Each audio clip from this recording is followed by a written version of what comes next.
Hey guys, today we are making the basic bodice top with patch pockets inverted pleats. So let's get into it. I am going to start with the quarter back bodice block.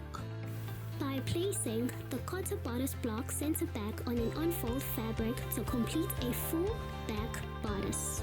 After placing my pattern, I added hem allowance and seam allowance all around my pattern. Moving on to the front.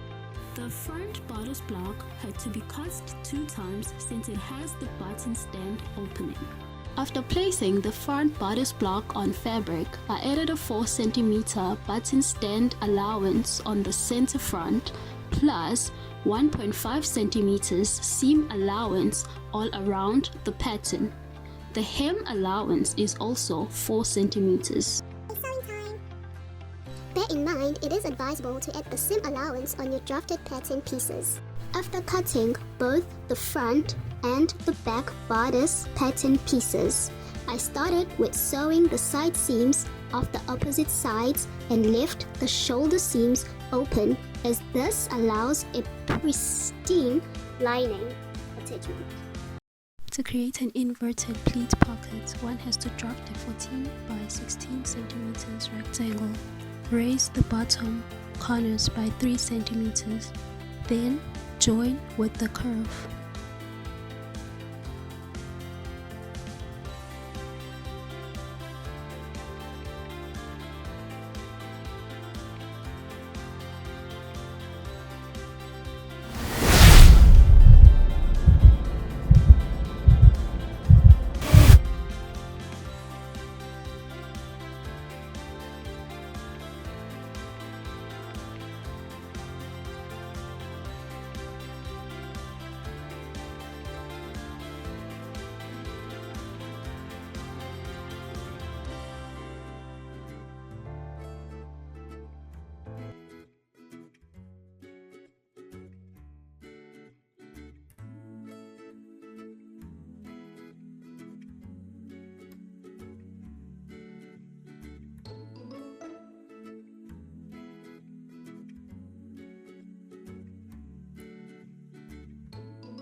Okay guys, the top is done and we got the inverted pleats patch pockets with the bow.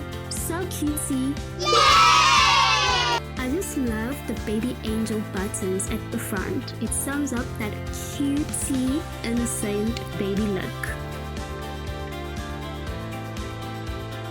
Okay angels, thank you so much for watching. Please do not forget to subscribe, like, and also share with your favorite people. I love you and I will see you next time. Ciao!